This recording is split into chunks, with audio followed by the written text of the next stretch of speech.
ভোরবেলা ঘুম থেকে উঠে চলে গিয়েছিলাম নিয়ারেস্ট একটা আমাদের পার্কে একটু এক্সারসাইজের জন্য। তখন কিন্তু বাজছিল ভোরবেলা 6টা, কিন্তু জাপানে এই 6টার সময় এত সুন্দর রোদ উঠে যায় মনেই হয় না। বাড়ি এসে কাজকর্ম মিটিয়ে দুজনে মিলে চলে গিয়েছিলাম একটা নতুন লোকাল ফার্মারের দোকানে। সেখানে গিয়ে দেখি বাইরে ওয়াকামে মানে সি কেল্প বা সামুদ্রিক শৈবাল বিক্রি হচ্ছে। এই দোকানটা আমরা বহুবার দেখেছি আমাদের লোকালিটিতে, কিন্তু এটা যে একটা লোকাল ফার্মারের দোকান আগে জানতামই না।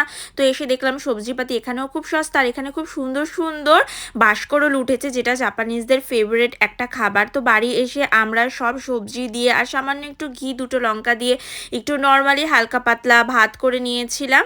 তো মিক্সড সবজির এই ভাত খেয়ে দিয়ে দিয়েছিলাম একটা ঘুম থেকে উঠে এখানে আমি বাইরে বসেছিলাম। আর এসে দেখি ও ভেতরে রান্না করছে আমাদের রাতের ডিনার। তো ডিনারের প্রিপারেশনে করেছিল আজকে চিকেন বিরিয়ানি। তো ফুল ব্লগ পেয়ে যাবে আমার ফেসবুক পেজ, ইউটিউব চ্যানেলে। ভালো লাগলে ফলো আর সাবস্ক্রাইব করে দিও।